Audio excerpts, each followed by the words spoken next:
احنا ريتا فريش فود، أول مصنع مرخص بينتج أكل كلاب فريش وصحي في مصر. أنا المهندس عمرو مجدي، واحد من مؤسسين الشركة، ودي قصتنا. احنا 4 شركاء بتربطنا صداقة طويلة من أكتر من 25 سنة. قدرنا في 6 سنين بس نحول 4000 جنيه لأول مصنع لأكل الكلاب الفريش في مصر. مصنع مرخص من وزارة الزراعة وبينتج أكتر من 15 طن في الشهر، وده بيغطي احتياج حوالي 2000 كلب شهري. من ساعة ما بدأنا وكان هدفنا إننا نصنع وجبات بأعلى جودة ممكنة وبخامات كلها صالحة للاستخدام الآدمي.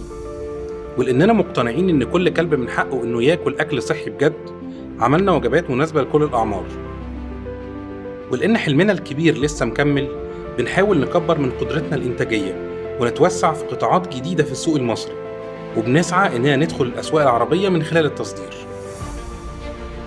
في الوقت الحالي منتجاتنا موجودة في البات شوبس الكبيرة ومغطيين أكتر من 50 نقطة بيع في القاهرة والجيزة واسكندرية، وكمان منتجاتنا حاليا متاحة في الهايبر ماركتس.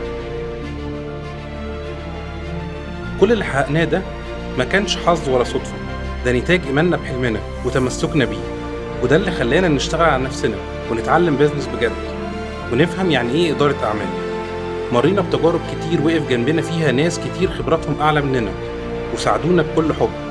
ولما الشركة بدأت تكبر بدأنا نستعين بشركات متخصصة أكتر في إدارة الأعمال، وكان الهدف من كل ده إننا يبقى عندنا قدرة نعمل بيزنس بلان قوية بتعتمد على موديل محترم واستراتيجية ناجحة.